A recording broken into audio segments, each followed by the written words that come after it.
আল্লাহ বলতেছে জনগণ যদি নামার না পারে আমার নামান এরকম ন্যাংটা করেই হবি। জনগণ কথা ঠিক এত আন্দোলন এত কিছু করার পর তো কিছুই হলো না হুজুর। আরে পাগলা, 3 তালার উপরে উঠে 1.5 লাখ টাকার খাট, 12,000 টাকার কম্বল, 9টার সময় ওড়ে তামানি দিয়ে বলতেছে আমার বাড়ি আমার ঘর আমার নামাইকে। 2 কান্দে 2 ফেরেস্তা বলতেছে আল্লাহ যে কথা কয়ে কম্বলের মধ্যে ঢুকলো তাহলে এক নামানোর কেউ নাই। ফেরেস্তারা রাগ করছে, আল্লাহ কয়ে ধৈর্য ধর। রাত 3টার সময় একটা ভূমিকম্প দিচ্ছে। ধরে কোন কি কম্প? তাহলে বিল্ডিং একটা লয়ে উঠছে, ওই এত জোরে নামছে যে কম্বলের মধ্যে লঙ্গি খুলে আছে, ওটাও পর্যন্ত পড়ার টাইম পায়নি। ফেরেস্তা বললো আল্লাহ নামাইলা, তাই বলে ন্যাংটা করে নামালা। আল্লাহ বলতেছে জনগণ যদি নামার না পারে আমার নামান এরকম ন্যাংটা করেই হবি। জনগণ কথা ঠিক। আবেগে কোনো কথা বলা যাবে না ভাইজান, কথা বলতে হবে বিবেকে। জনগণ কি আপনার কাছে সবচাইতে বড় আদালত, তার নাম কি? এই জন্যে আল্লাহ জানে কোন সময় ফজর দেওয়া লাগবে। আল্লাহ জানে কে জানে না? আমি আপনাদের বোঝানোর জন্য বলতেছি, ফজরের নামাজ আদায় করার পরে সূর্য উদয় হওয়ার আগ পর্যন্ত কোনো সুন্নত নফল কোনো সেজদা দিবার পারবেন। আবার আসরের নামাজ পড়ার পরে সূর্য অস্ত যাওয়ার আগ পর্যন্ত কোনো সেজদা দেওয়া যাবে না। গতকাল যেখানে ওয়াজ করতেছিলাম এক ব্যক্তি বলে হুজুর আসরের পরে কি জানাজার নামাজ পড়া যাবে? আমি বললাম আসরের পরে জানাজা পড়া যাবে, কারণ জানাজার মধ্যে কোনো রুকু সেজদা নাই। আর রুকু সেজদা যার মধ্যে থাকে না, মানুষ নামাজ পড়লেও তার নামাজ হয় না। নামাজের মধ্যে অবশ্যই সেজদা থাকা লাগবে। তাহলে জানাজার নামাজ না, জানাজা হলো দোয়া। জোরে কান জানাজা কি? আরো জোরে কান। আমাদের মধ্যে ফেতনা লাগানোর জন্য কিছু লোক বলে জানাজার নামাজ। একটু মনোযোগ দিয়ে শুনবেন, নামাজ যদি বলেন অসুবিধা নাই, নামাজ মানে দোয়া। নামাজ হলো ফার্সি শব্দ, আমরা এখানে আলোচনা করতেছি হলো সালাত। 5 ওয়াক্ত নামাজ আদায় করা লাগবে পুরুষ মানুষের জন্য। বাড়িতে নামাজ পড়া না মসজিদে নামাজ পড়া? জোরে কন। আল্লাহ রাসূল বলেন মসজিদে 5 ওয়াক্ত নামাজের আজান হলো, আজান হওয়ার পরে কোনো পুরুষ মানুষ ইচ্ছা করে যদি বাড়িতে নামাজ পড়ে, ওই বাড়ির প্রতি আমি নবীর এত রাগ হয়ে যায়, আমি যেন অর্ডার দেই বাড়ি আগুন দিয়ে পুড়ে ছাই করে দাও। রহমতের নবী কি অর্ডার? আমাকে নবীর কি দয়ার শেষ আছে? আর সেই নবী আগুনের কথা বলতেছে। আজকে অনেকে বলে না যে হুজুরা হলো আগুন সন্ত্রাসী, হুজুরা আগুন সন্ত্রাসী, আমরা লইরে আমাকে নবী বলেছেন আমি অর্ডার দেই আগুন দিয়ে বাড়ি পুড়ে ছাই করে দাও। কিন্তু অর্ডার দিলাম না এই কারণেই ওই বাড়িতে শিশু বাচ্চার নারী থাকে। এই কথার দ্বারা বোঝা গেল পুরুষ মানুষের নামাজ বাড়িতে শূন্যস্থান পুরা করালেই ভাইজান। পুরুষ মানুষের নামাজ কোন নামাজ? 5 ওয়াক্ত ফরজ নামাজ। আপনি সুন্নত পড়তে পারবেন, নফল পড়তে পারবেন, অসুবিধা নাই। কিন্তু 5 ওয়াক্ত 70 রাকাত নামাজ আপনার বাড়িতে পড়া যাবে না। এই 5 ওয়াক্ত নামাজ আপনাকে জামাত আদায় করা লাগবে। যখন ফজরের নামাজ আদায় করলেন বাজান গো, রাসূল ডাকতে বলে আল্লাহ এত কষ্ট করার পরে আমার উম্মতেরা ফজরের নামাজ আদায় করলো, এ আদায় করার পরে আপনি তাদের কি পুরস্কার দিবেন? আল্লাহ বলে হাবিব আপনার আদি পিতা আদম আলাইহিস সালাম 350 বছর কানতে তওবা কবুল হওয়ার পরে শুকরিয়া তান 2 রাকাত নামাজ পড়েছিল। ওই নামাজটা আমার কাছে এতই ভালো লাগলো, আমি আপনার উম্মতের জন্য ফজরের ফরজ হিসেবে দিয়ে দিলাম।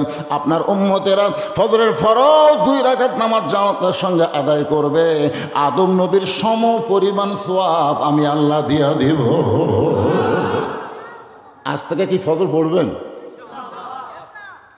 আমার মায়েরা চিন্তা করতে তো হুজুর যে নামাজের ওয়াজ ধরলো আমাদেরকে কোনো ওয়াজ করবে না।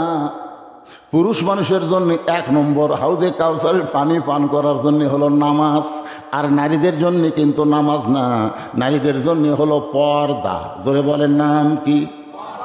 আপনারা বলেন তো পর্দা ছাড়া কোনো নামাজ হবে? নামাজ হবে? এই জন্য আমার মা বোনেরা যারা পর্দার অন্তরে বসে আছেন, মা আপনাদের জন্য সামান্য ওয়াজ করার পরে আমি আবার জোহরের নামাজে চলে আসব। এরপরে আসর মাগরিব এশা এই 5 ওয়াক্ত নামাজ ফাসালি রব্বিকা। আর 2 নম্বর হলো ওয়ানহার। ওয়ানহার মানে কি? কুরবানি। এই কুরবানি মানে গরু খাসি কুরবানি না, এই কুরবানি মানে বাতিলের বিরুদ্ধে হকের পক্ষে। দরকার হলে আমার জীবনকে কুরবানি দেওয়া লাগবে। দুইজন ছেলে আইছে নবীর কাছে। কয়জন? একজনের নাম হলো মুয়াজ, একজনের নাম হলো মুআব্বেস। নবীকে বলতেছে, রাসূলুল্লাহ আমরা দুই ভাই আল্লাহ রাস্তায় কুরবানি হবার চাই। হুজুর, আল্লাহ নাকি কোরআনে আয়াত নাজিল করেছেন, ইয়া আইয়ুহান নাবিয়্যু হারজিল মুমিনিনা আলাল কিতাল। ওগো নবী, মুমিন মুসলমানকে সৈন্য হিসাবে গড়ে তোলেন, কারণ যে কোনো সময় মক্কার কাফেররা মদিনা আক্রমণ করতে পারে।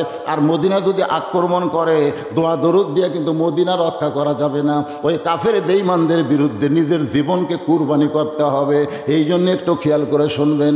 রাসূল বলতেছেন, তোমরা কুরবানি হবার চাইলেও তো হবে না, কারণ তোমাদের বয়স হয়নি। একটা গরু কুরবানি দিলে ইচ্ছা মতো দেওয়া যাবে না, গরুর বয়স হওয়া লাগবে। জোরে কোন কথা ঠিক কি না? তোমরা ছোট দুইজন বাচ্চা, তোমাদের তো বয়স হয় নাই। আল্লাহ রাসূলকে বলতেছে মুয়াজ, হুজুর মাপ দিয়ে দেখেন আমার বয়স হয়েছে। মাপের কাঠি হলো 5 ফুট 2 ইঞ্চি। আল্লাহ নবী বললেন, বেলাল রে ওই লাঠিটা নিয়ে আসো। মুয়াজের কাছে ধরো। দেখছে মাথা পর্যন্ত লাঠি বরাবর হয়ে গেছে। রাসূল তাকায় দেখে মুয়াজের মাথা, লাঠির মাথায় কিন্তু পা বুড়া আঙ্গুলে ভর করে দাঁড়াইছে। পা দাঁড়াইছে কি? বুড়া আঙ্গুলে ভর করে দাঁড়াইছে।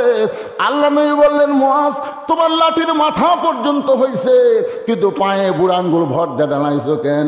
মুয়াজ বলতে, সরা ফাইনালাকা যিকরাক। ওগো নবী, আল্লাহ আপনাকে সবার উপর সম্মান দিয়েছে, আপনি উপর দিকে দেখবেন, নিচের দিকে আপনি দেখবেন না। রাসূল মুয়াজের কপালে চুমা দিয়ে বললেন, তোমার কলিজার দিকে লক্ষ্য করে আল্লাহ তাআলা তোমার কুরবানি কবুল করেছে। মুয়াজ বলতেছে, রাসূলুল্লাহ আমিও কুরবানি হতে চাই। মুয়াজ বলে, হুজুর আমার চাইতে 3 বছরের ছোট, আমার চাইতে 3 বছরের ছোট, ওই মাপেও হবে না, শরীরেও শক্তি নাই। মুয়াজ বলতেছে, হুজুর আমার বড় ভাই মিথ্যা কথা বলতেছে, ও লম্বা হতে পারে কিন্তু আমার সঙ্গে কুস্তিতে পারে না। যদি বিশ্বাস না হয় 2 ভাইকে কুস্তি লাগায় দেন। আল্লাহ নবী মুচকে হাসিতে 2 ভাইকে বললেন, যাও তোমরা কুস্তি করো। এবার মুয়াজ আর মুয়াজ দুইজন কুস্তি করতেছে। কুস্তি করতে করতে একসময় ছোট ভাই বড় ভাইয়ের কানে বলতেছে, তুই তো কুরবানির জন্য সিলেক্টেড হয়ে গেছিস রে বড় ভাই। আমরা দুইজন কুরবানি নিয়তে বাড়ি থেকে বের হলাম। যদি নবীকে ডান দিক থেকে তরবারি মারে, তুই ডানে দাঁড়াইলি, তোর দেহে তরবারি লাগলো, কিন্তু বাম দিক থেকে যদি তীর মারে ভাইজান, তাহলে বলতো তখন বাম দিকে কে থাকবে? আমি থাকবো বাম দিকে, তুই থাকবি নবীর ডান দিকে। আবার কাফের বেঈমানেরা নবীকে যদি সামনের দিক থেকে আক্রমণ করে, তুই সামনে গিয়ে দাঁড়াবি, কাফেরদের তরবারি তোর গায়ে লাগবে, নবীর গায়ে লাগবে না। আর পিছন দিক থেকে যদি বর্ষা মারে, আমি পিছন দিকে দাঁড়াবো। ভাই আমি তোর চাইতে শক্তি কম হলে কি হবে? আজকের দিনে তুই একটু দুর্বল হয়ে আমাকে বুকের উপর উঠাইয়া দে।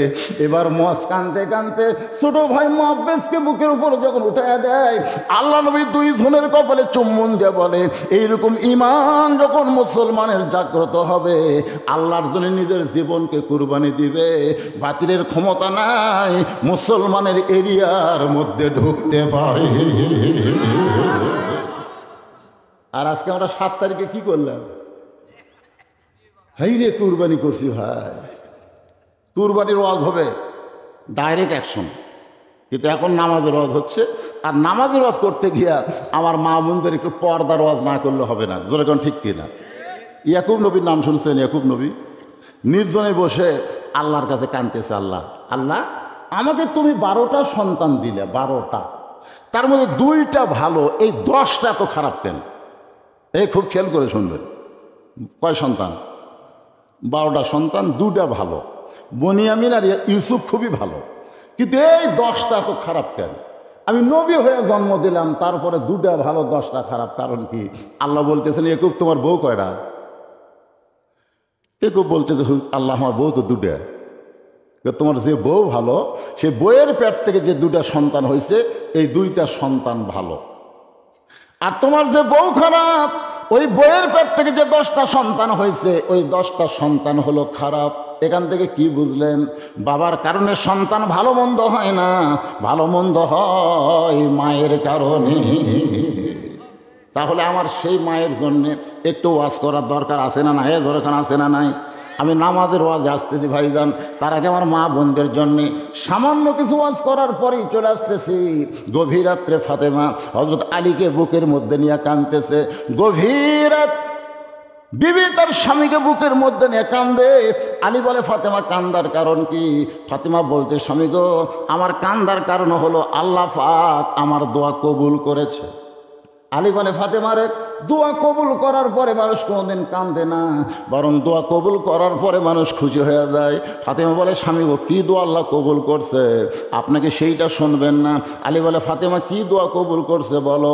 বলে, আমি যে পর্দার মধ্যে মৃত্যুবরণ করব, এই দোয়া সবসময় করেছি, আল্লাহ আমার মৃত্যুটা তুমি পর্দার মধ্যে দিও। আল্লাহ তাআলা আমার পর্দার মধ্যে মৃত্যুর দোয়া কবুল করেছে। আলী বলে, ফাতেমারে, সারা জীবন যেই মেয়েটা পর্দা করলো, মরার সময় তো আল্লাহ তাকে পর্দার মধ্যেই মৃত্যু দিবে, তাহলে তুমি আনন্দ করো, কান্দো কেন? ফাতেমা বলে, স্বামী গো, এই মৃত্যুটা কবে হবে এটা কি আপনি জানেন?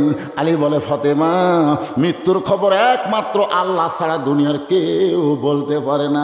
ফাতেমা বলে, স্বামী গো, আল্লাহ পাক আমারে জানাইছে আজকে গভীর রাত্রে ফাতেমার মৃত্যু হবে। যেই কইছে গভীর রাত্রে ফাতেমার মৃত্যু হবে, গাছের গোড়া কাটলে গাছটা যেমন ঠাস করে পড়ে যায়, হযরত আলী তেমনি পড়ে গেলেন ঘরের মাজায়। মা ফাতেমা মুস্কি মুস্কি হাসতেছে। যিনি গভীর রাত্রে মৃত্যুবরণ করবেন, তিনি হাসতে হাসতে এসে স্বামীর মাথাটা উরাতের উপরে নিয়ে কপালে একটা চুমা দিয়ে বলে, স্বামী গো, আপনি হলেন আসাদুল্লাহিল গালিব, আপনি হলেন আনা মাদিনাতুল ইলমি ওয়া আলী বাবুহা। এই দুনিয়ার সবচাইতে বড় আলেম হচ্ছে হযরত আলী, আর সবচাইতে বড় বীরকে, জোরে কোন, সবচাইতে বড় বীর শক্তিশালী হচ্ছে হযরত আলী, আবার সবচাইতে বড় আলেম হচ্ছেন হযরত আলী। তাহলে জ্ঞানের দিক দিয়ে আপনি এক নম্বর, আর বীরের দিক দিয়ে আপনি এক নম্বর। তাহলে বইয়ের মৃত্যুর খবর শুনে এভাবে আপনি পড়ে গেলেন কেন? আপনি কি জানেন না এ দুনিয়া থাকার জায়গা না, এই দুনিয়াতে আসলে যাইতে হবে। আমি যখনই বলবো আসলে, আপনার সকলে বলবেন যাইতে, সবাই বলবেন। আচ্ছা, কে থাকবেন? ছেলে যারা যুবক কচি কাজা, তোমরা কি মনে করতে যা যাওয়া লাগবে না থাকবে? এখান থেকে বাড়ি যাওয়ার কোনো গ্যারান্টি নাই, কিন্তু কবরে যাওয়ার জোরে কোন গ্যারান্টি আছে না নাই? তাহলে আমি যেই বলবো আসলে, আপনার সকলেই জবান খুলে বলেন যাইতে হবে। আসলে মিশে মায়ায় বন্দি থাইকা করলাম কত খেলা, পশ্চিমে তাকিয়ে দেখো তোমার ডুইবা গেছে বেলা, এক পলকের নাই ভরসা, মিশে সকল আশা, কখন বুঝি দারুণ ঝড়ে ভাঙবে তোমার বাসা। ফাতেমা বলে, স্বামী গো, আজকে গভীর রাতে আমার মৃত্যু হবে। এই কথা শুনে আপনি কাঁদতে কাঁদতে পড়ে গেলেন। আপনি যদি এভাবে দুর্বল হয়ে যান, তাহলে আমার তিনটা চাওয়া কে পুরা করবে? আলী কান্দারা বলে, ফাতেমা, দুনিয়ার জীবনে চাইলে কষ্ট পাবো, এই জন্য কিছুই চাইলা না, আর মৃত্যুর পরে তুমি কি চাইবা ফাতেমা? ফাতেমা বলে, এক নম্বর চাওয়া হলো আমাকে রাতের বেলায় কিন্তু দাফন করা লাগবে। আমি রাতের বেলা মৃত্যুবরণ করব, আর দিনের বেলা আমার কবর দেবেন, আমার পর্দার খেলাপ হয়ে যাবে, এই জন্য রাতের বেলায় আমাকে দাফন করা লাগবে। আমার দুই নম্বর চাওয়া হলো আমার কোনো জানাজার ব্যবস্থা করবেন না, আমার কোনো জানাজার ব্যবস্থা করবেন না। আমার তিন নম্বর চাওয়া হলো আমার লাশটা কিন্তু খাটনিতে তুলবেন না। আমি ফাতেমার দেহের ওজন কত এটা দুনিয়ার কোনো পুরুষ মানুষ যেন বুঝবার না পারে। আমার বাবা যদি দুনিয়াতে থাকতো, মরা মেয়ের লাশের খাটনি বাবা কান্দে নিবার পারত। আমার হাসান হোসেন যদি বড় হইতো, মায়ের লাশের খাটনি কান্দে নিবার পারত।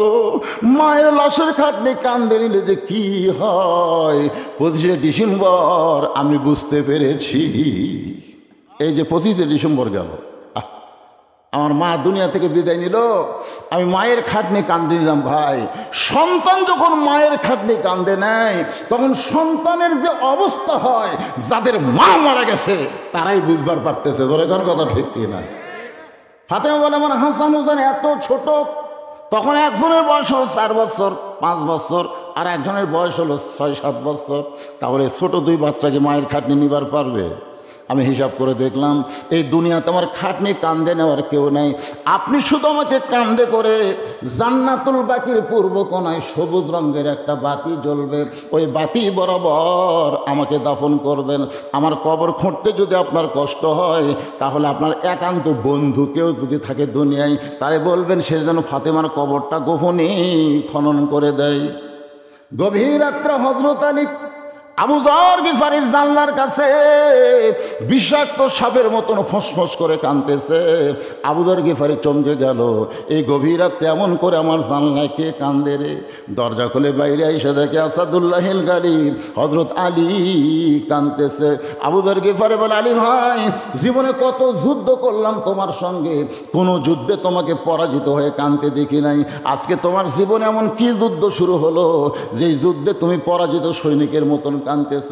আলী বলতেছে, আবু যর, 6 মাস আগে আমার কলিজার টুকরা হাসান হোসেন নানা হারাইছে।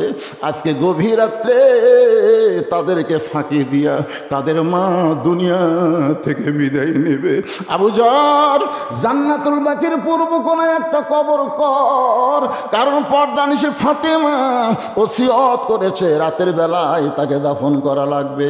আবু যর গিফারি কোদাল নিয়ে ওই জান্নাতুল বাকির পূর্ব কোণায় গিয়া দেখে সবুজ রঙের একটা বাতি জ্বলতেছে, যেই বাতির কোনো তার নাই, যেই বাতির কোনো সুইচ নাই, বিনা তারে বিনা সুইচে আমার আল্লাহ তাআলা অটোমেটিক জ্বলায়া দিছে। লিল্লাহে তাকবীর। আজকে যারা এখানে বসে আর শুনতেছেন, মনে করবেন না যে আপনার কবরে জানলা নাই, দরজা নাই, বাতি নাই, কিন্তু কবরের পাথেও যদি কবরে জোগাড় করে যাবার পারেন, আপনার কবর থাকবে না, আপনার কবর হবে জান্নাতের বাগান। ধরে কোন কথা ঠিক না? বিশ্বাস করা লাগবে। অনেকে আফসোস করে, হাইরে কবরের তো ছোট্ট না বাগারি, জানলা নাই, দরজা নাই। আপনি কি মনে করতেছেন? কিন্তু যেদিন ডাক পড়িবে, এই গানটা সবাই একটু গান, মনটা নরম হবে। কিন্তু যেদিন ডাক পড়িবে কবর মাঝে যাইতে, জোগাড় কিছু করছো বন্ধু তার মাঝে বিছাইতে। আবু যর গিফারি কোদাল নিয়া তাকায় দেখে ওই যে বাতি জ্বলতেছে, ওই বাতির আলো গোলাকার হয়ে পড়ে নাই, 4 কোণা কবরের মতো পড়ে গেছে। ওই আলোর মধ্যে কোদাল দিয়ে কবর খুঁড়তে একসময় আবু যর গিফারি আবেগে, অনেকগুলো কথা আমরা বলি বিবেকে, আর কতগুলো কথা বলি আবেগে। আবেগের কথা হলো বর্তমান ক্ষমতা কি আছে, এটা আবেগ। অনেকে বলে আওয়ামী লীগ ক্ষমতায় আছে রে, কিন্তু বিবেক কি বলে? কথা কানে। আবেগে মানুষ খালি কাফের হয়। যদি আপনি বলেন যে বর্তমান আওয়ামী লীগ ক্ষমতা আছে, বলা মাত্রে আপনি কাফের হয়ে যাবেন। কারণ আল্লাহর ক্ষমতার মধ্যে কাউকে ঢুকানো যাবে না। ওহু আলা কুল্লি শাইইন কদির, প্রত্যেকটা বিষয়ের উপরে একমাত্র ক্ষমতাকার, একমাত্র ক্ষমতাকার। আবেগে আমরা বলি, আবেগে। হুজুর যত ওয়াজ করেন হুজুর, হবি না, কি হবি না, এত আন্দোলন এত কিছু করার পর তো কিছুই হলো না হুজুর। আরে পাগলা, 3 তালার উপরে উঠে 1.5 লাখ টাকার খাট, 12,000 টাকার কম্বল, 9টার সময় ওড়ে তামানি দিয়ে বলতেছে আমার বাড়ি আমার ঘর আমার নামাইকে। 2 কান্দে 2 ফেরেশতা বলতেছে আল্লাহ যে কথা কয়ে কম্বলের মধ্যে ঢুকলো, তাহলে এক নামানোর কেউ নাই। ফেরেশতারা রাগ করছে, আল্লাহ কয়ে ধৈর্য ধর। রাত 3টার সময় একটা ভূমিকম্প দিচ্ছে, ধরে কোন কি কম্প, তাহলে বিল্ডিং একটা লয়ে উঠছে, এত জোরে নামছে যে কম্বলের মধ্যে লঙ্গি খুলে আছে, ওটাও পর্যন্ত পড়ার টাইম পায়নি। ফেরেশতা বললো আল্লাহ নামাইলা, তাই বলে ন্যাংটা করে নামালা। আল্লাহ বলতেছে জনগণ যদি নামাবার না পারে, আমার নামান এরকম ন্যাংটা করেই হবি। জোরে কোন কথা ঠিক? আবেগে কোনো কথা বলা যাবে না ভাইজান, কথা বলতে হবে বিবেকে। জোরে কোন কি? আপনার কাছে সবচাইতে বড় আদালত, তার নাম কি? আবেগে আবু যর গিফারি বলতেছে কবর, তুই কি জানিস গভীর রাত্রে যাকে দাফন করব সে দুনিয়ার সাধারণ কোনো মেয়ে না, আল্লাহ নবীর মেয়ে হওয়ার পরেও নবী তারে মা বলে সম্মান দিয়েছে। ফাতেমাকে আল্লাহ নবী মায়ের মতন সম্মান করছে, কিন্তু ফাতেমাকে নবীর মা না মেয়ে? জোরে কন। ফাতেমা যেই মাত্র ঘরে আসে সঙ্গে সঙ্গে নবী দাঁড়ায়, বসে থাকা নবী দাঁড়িয়ে যায়। ফাতেমা ঘরে আসলে নবী জিজ্ঞাসা করে, মা আপনি কষ্ট করে আমার কাছে কেন আইছেন? আমারে ডাকলেই তো আমি আপনার কাছে যাইতাম। নবী বলে, মা কষ্ট করে আমার কাছে কেন আইছেন? আমারে ডাকলেই তো আমি যাইতাম। তো মা আয়েশা 6 লক্ষ হাদিসের হাফেজা ব্যাধি হয়ে গেছে। ব্যাধি হয়ে বলতেছি, ইয়া রাসূলুল্লাহ, এটা একটা কথা হলো, মেয়ে ঘরের মধ্যে আসলে বাপ কেন খাড়া হবে? আর বাবা মেয়েকে এমন কথা কেন বলবে? আল্লাহ রাসূল বলে, আয়েশা দুনিয়ার সমস্ত মানুষ জানে ফাতেমা আমার মেয়ে, কিন্তু আমি নিজের চোখে দেখেছি ফাতেমা আমার মা। সুবহানাল্লাহ কন্যা কেন? আপনি বলেন তো, শোনা কথা আর দেখা কথা দুইটাকে এক? মাইশা বললেন, হুজুর কেমনে দেখলেন? রাসূল বললেন, তায়েফের ময়দান থেকে রক্তমাখা দেহ নিয়ে আমি যখন মক্কাত আসলাম, ওই সময় আমাকে আদর করার চাচা আবু তালেব নাই, আমার দরদের বিবি খাদিজাও দুনিয়াতে নাই। ওই সময় আমাকে দরদ করার মেয়ে হলো আমার 4টা মেয়ে। ধরে কোন কয়টা মেয়ে? মেয়েরা বাপকে দয়া কম করে না বেশি করে? রাসূল বললেন, 3টা মেয়ে আমার একসঙ্গে ঘরের মধ্যে ঢুকলো, জয়নাব, কুলসুম আর ওকে, ওরা 3 জন আমার মাথায় হাত দিয়ে বলল, বাবা তায়েফবাসী এত পাথর মারছে, এই কষ্ট আপনি কেমনে সহ্য করবেন বাবা? আপনার চামড়া কেটে রক্ত বের হয়ে গেছে, গোটা দেহ ক্ষত হয়ে গেছে, এই কষ্ট আপনি কেমনে সহ্য করবেন? রাসূল বলে, আয়েশা রে, 3টা মেয়ের মতন কথা বলে যখন ঘর থেকে বাইরে যায়, এমন সময় ফাতেমা ঘরের মধ্যে ঢুকি, দরজা বন্ধ করে দেয়। আমি রাসূল চমকে গিয়ে বললাম, ফাতেমা ঘরের মধ্যে ঢুকে দরজা বন্ধ করলেন কেমা? ফাতেমা বলে, বাবা আপনার মাধ্যমে আল্লাহকে আমি কয়টা কথা বলবার চাই, আমার সরাসরি কথা বলার যোগ্যতা নাই, আপনার মাধ্যমে আমি আল্লাহকে বলতে চাই। ফাতেমা বললেন, আল্লাহ তোমার যদি বাবা থাকতো আর তোমার বাবা যদি আজকে তায়েফে যাইতো আর তায়েফবাসী যদি পাথর মারতো, আল্লাহ বলো তো তোমার কেমন লাগতো? তোমার বাবা নাই বলে তুমি ফাতেমার বাবার দরদ বুঝতে পারলা না। তুমি ইব্রাহিম নবীর জন্য নমরুদের চুলা শান্তির বাগান বানায় দাও, মুসা নবীর জন্য সাগরকে তুমি রাস্তা বানাও, আর আমার বাবার জন্য তায়েফের পাথর তুমি তুলা বানাবার পারলা না। জন্মের আগে আমার বাবা হারাইছে, 6 বছর বয়সে আমার বাবা মা হারাইছে।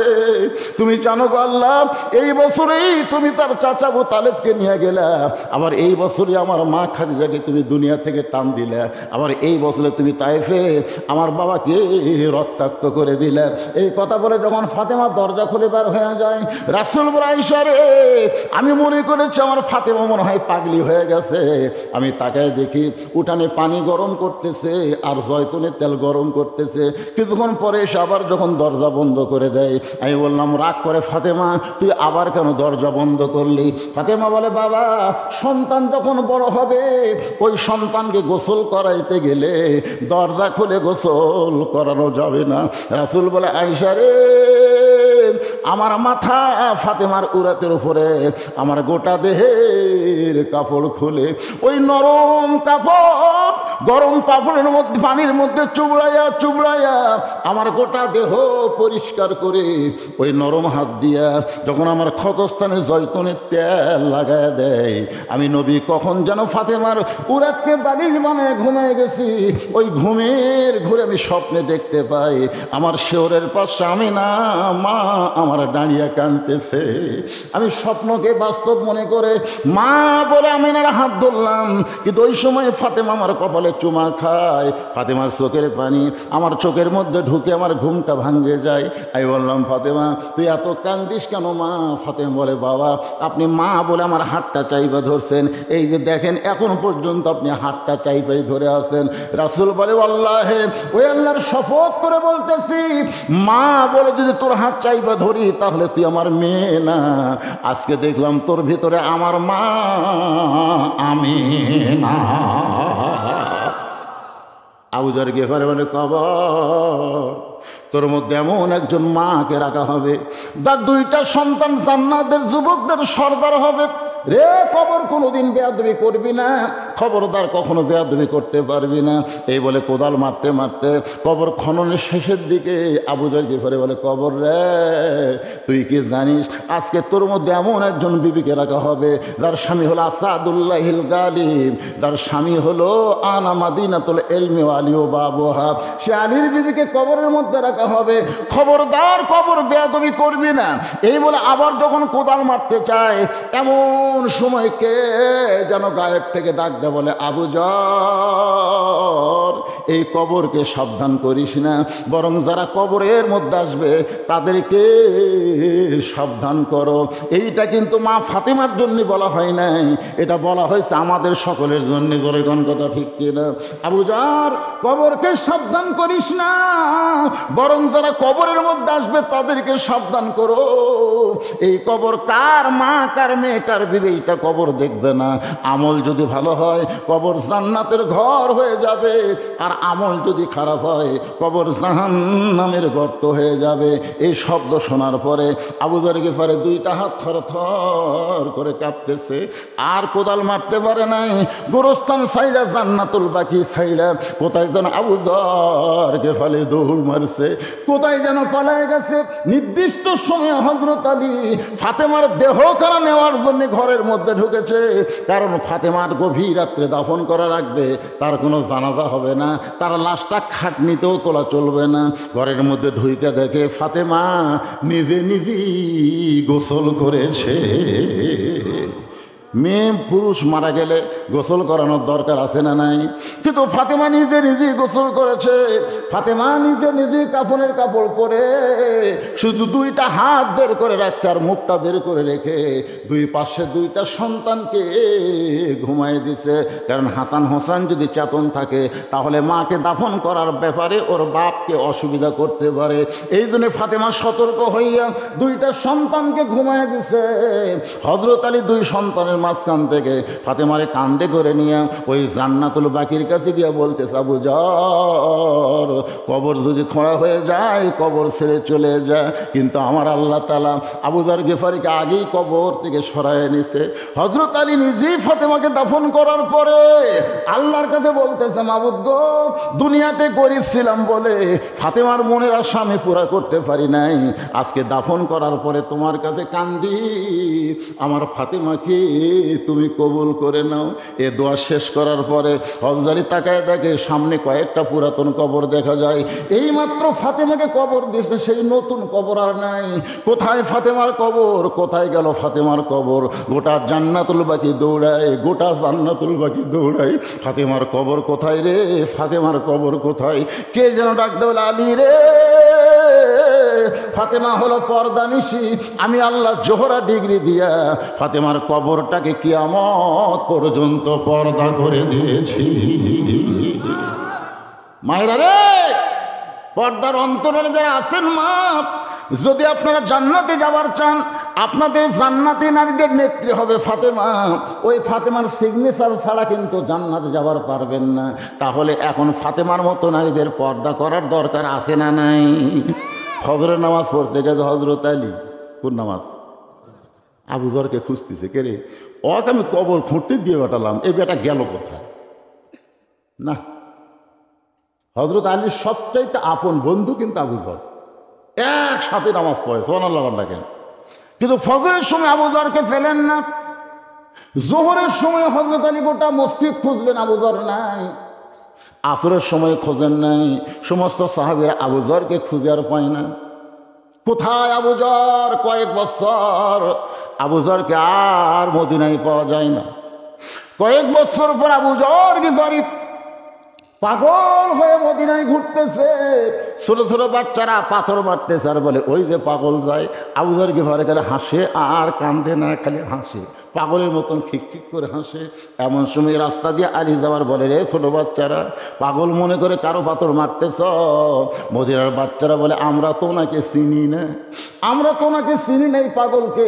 হযরত আলী পাগলের কাছে আইসা দেখে পাগল আর কেউ না, পাগল হলো আবু যর। আবু যর আমার ফাতেমার কবর খুঁড়তে গিয়ে কবর খনন করে কোথায় হারাইলি ভাই?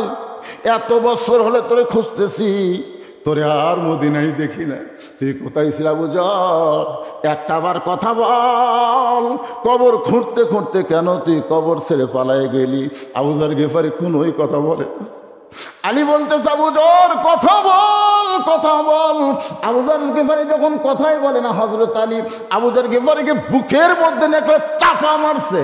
চাপা মারার সঙ্গে সঙ্গে আবু যর গিফারির জবান দিয়ে বের হচ্ছে কবর কবর কবর। 3 বার কবর কবর বলে মাটিতে পড়ে যায়।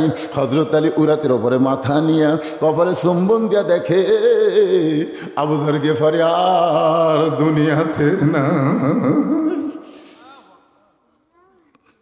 আলী কান্দের বলে আবু যর কবর খুঁড়তে গিয়ে তোর কি হলো ভাই? দুনিয়ার কোনো মানুষকে না বইলাম, কবর কবর কবর বলে তুই দুনিয়া থেকে বিদায় নি। আবু যর গিফারির এই অবস্থা দেখে আলী চিৎকার করে বললেন, দুনিয়াবাসীরে শোনো, ওই কবরে যখন আমাদের যাইতে হবে খালি হাতে যাইও না, কবরে যাওয়ার পাথেয় জোগাড় করে তারপরে তোমরা কবরে রওনা দিও। আজকের এই মক্তবের উন্নয়ন গল্পে মাহফিলে ভাই আমি আরও 1 ঘন্টা ওয়াজ করবো, আমার ওয়াজের কোনো আপত্তি নাই, কিন্তু এই মুহূর্তে কবরে যাওয়ার পাথেয় হিসাবে মক্তবের যে সাইজ দেখলাম ভাইজান, আজকে প্রাইমারি সরকার হাজার হাজার টাকা দিয়া, কোটি টাকা দিয়া প্রাইমারি সংস্কার করে। 1 তলা প্রাইমারি 2 তলা হয়, 2 তলা প্রাইমারি 3 তলা হয়, কিন্তু কোরআন যেখানে শিক্ষা দেওয়া হয় সে মক্তবের কোনোই উন্নতি। আমি কয়েক বছর আগে আইছিলাম মোটর সাইকেল নিয়ে, তখন যা দেখছিলাম এখনও তাই। এর ভিতরে মনে হয় ব্যাগ লিয়া সব বসে আছে, ওই যে ব্যাগ, ব্যাগের টাকা দেয়া মক্তবের কি হবি রে? এখানে এমন আল্লাহর বান্দা আছে 500,000 টাকা দিবি, ব্যাগও দিবি না। কবরের কথা মনে করে, কবরের পাথেও চিন্তা করে। আল্লাহর কোন পাগল আছেন যে 1,000 টাকা দেবেন? আল্লাহ আপনার বাপ মার কবরকে জান্নাত বানিয়ে দেবে। আপনিও কবরের পাথেও জোগাড় হলো, দুনিয়া থেকে জান্নাতের ব্যাংকে অ্যাকাউন্ট খোলা হলো আল্লাহ রাস্তায় দান করা। আজকেই মক্তব বড় অসহায়।